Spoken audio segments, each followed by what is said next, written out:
नमस्कार, मैं हूं मेघा मित्तल और इस वक्त आप देख रहे हैं जस्ट इंडिया। महाराष्ट्र के पुणे से उत्तर प्रदेश के गोरखपुर के पास जा रही एक शताब्दी बस जनपद जालौन के उरई कोतवाली क्षेत्र में गोविंदम ढाबा के पास देर रात अनियंत्रित होकर पलट गई।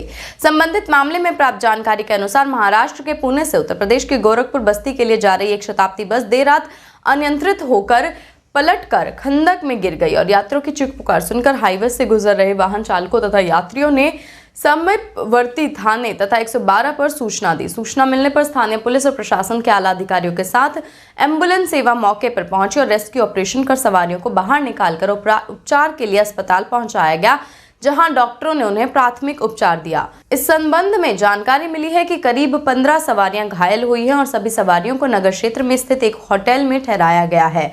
हालांकि इस दौरान बस चालक मौके से फरार हो गया और बताया तो ये भी जा रहा है कि बस ड्राइवर शराब के नशे में धुत होकर बस चला रहा था। फिलहाल अभी तक किसी के मरने की सूचना नहीं मिली है। बस चला रहा था तेजी से, शायद उसको पता नहीं था तो इधर पड़ा ना तो पलट गया। अच्छा, कितने टाइम का हादसा है ये? अभी आधा घंटा हो गया। अच्छा, कितने लोग घायल हुए इसमें? ये मालूम नहीं अभी कितने लोग घायल।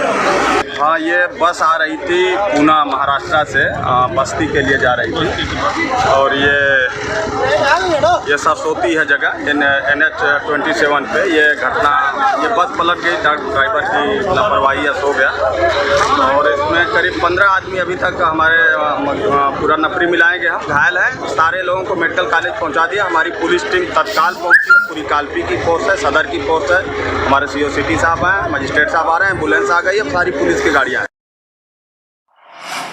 कन्नौज में एक बार फिर से शर्मनाक घटना को अंजाम दिया गया। घर में खेल रही 3.5 साल की बच्ची के साथ घर में ही काम करने वाले बढ़ई ने दुष्कर्म किया। बच्ची के चिल्लाने से परिजन दौड़ कर आए और पूरे मामले की उन्हें जानकारी मिली। 2.5 साल के बच्चे के साथ हुए दुष्कर्म के बाद पुलिस को सूचना दी गई और आरोपी को तुरंत गिरफ्तार किया गया। आपको बता दें कि ये बच्ची नानी के घर खेलने के लिए आई थी, लेकिन बढ़ई की दरिंदगी का शिकार हो गई। पुलिस ने आरोपी को गिरफ्तार किया है और बच्ची को मेडिकल प्रशिक्षण के लिए जिला अस्पताल भेजा है।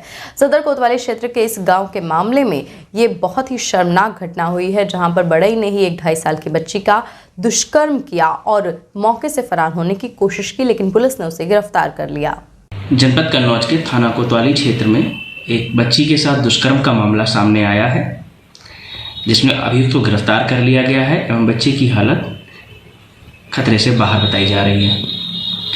इस घटना में बच्ची अपने पड़ोस के एक घर में खेलते हुए चली गई थी, जहां पर सुनील नाम का आदमी बढ़ई का काम कर रहा था। अकेला पाकर उसने यह कृत्य किया है। पुलिस द्वारा अभी आरोपी को गिरफ्तार कर लिया गया है एवं उस पर कठोरतम कार्रवाई की जा रही है।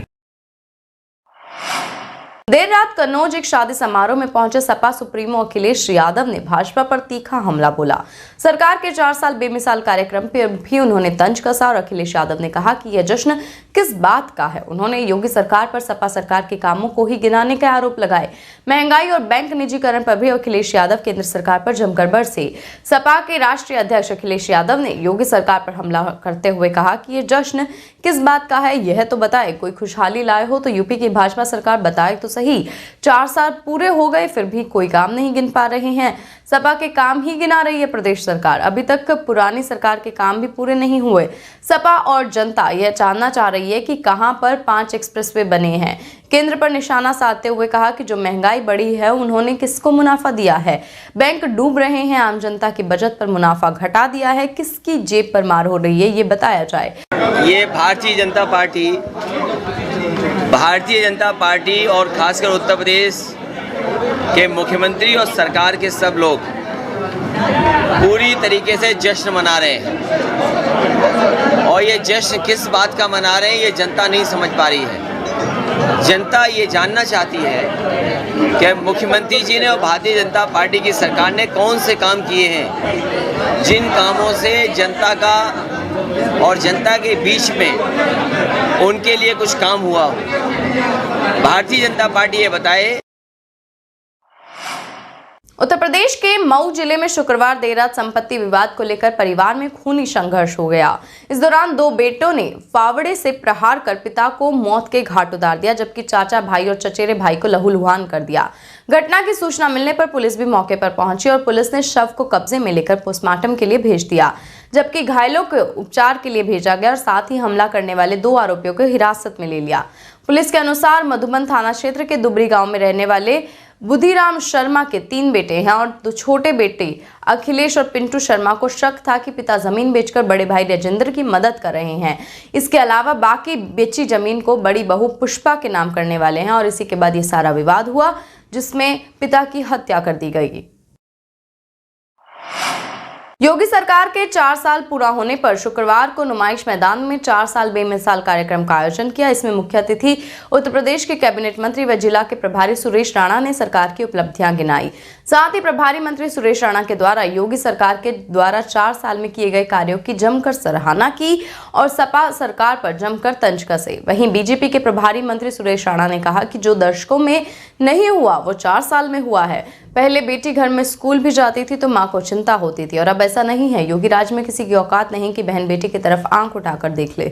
सपा में किसानों को खेत पर जाने में डर लगता था, लेकिन अब किसान रात दिन बिना भय के खेती करते हैं। कैबिनेट मंत्री ने कहा कि अब मोदी योगी की जोड़ी सबका साथ सबका विकास का नारा लेकर चलने वाली है और पहले उत्तर प्रदेश में प्रवेश करते थे तो बड़े बड़े गड्ढे दिखाई देते थे। जब उत्तर प्रदेश में शाम को प्रवेश करते थे अंधेरा दिखाई देता था। अब योगी का उत्तर प्रदेश है और कहीं से भी योगी में आ जाइए तो दिखता है कि कितना परिवर्तन हुआ है और अब प्रदेश तेजी से आगे बढ़ रहा है।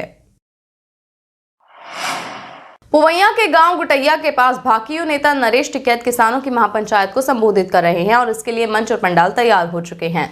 तमाम पदाधिकारियों ने भी शाहजहांपुर से लेकर पुवैया तक डेरा डाल लिया है। शुक्रवार को पूरे दिन किसानों से संपर्क करने में पूरी ताकत झोंक दी गई है। महापंचायत के लिए भाकियू के प्रदेश प्रमुख महासचिव विजेंद्र सिंह यादव को संयोजक बनाकर पुवैया भेजा गया है और शुक्रवार को पंडाल और मंच को अंतरिम रूप दिया गया। महापंचायत में शाहजहांपुर, पीलीभीत, लखीमपुर खीरी, हरदोई, बरेली आदि के किसानों के आने का अनुमान है और इसी कारण यहां बड़ी भीड़ भी जुट सकती है। इधर भाकियू के मंडल अध्यक्ष अजित सिंह, जिलाध्यक्ष मंजीत सिंह, अमरजीत सिंह, पीलीभीत के जिलाध्यक्ष पीलीभीत सतवेंद्र सिंह कहलो, कुलवंत सिंह, डॉक्टर कुलदीप सिंह, हरविंदर सिंह तमाम पदाधिकारियों ने आपस में मंत्रणा भी की है और कई जिलों से किसानों की महापंचायत में लाने की तैयारियों को अंतरिम रूप दिया है। शनिवार सुबह से ही महापंचायत स्थल पर किसानों की भारी भीड़ जुटने से अनुमान पर प्रशासन और पुलिस ने तैयारियां शुरू कर दी हैं। खुफिया एजेंसी भी सक्रिय हो गई है। जस्ट इंडिया के इस बुलेटिन में बस इतना ही। और भी खबरों के लिए देखते रहिए जस्ट इंडिया। नमस्कार।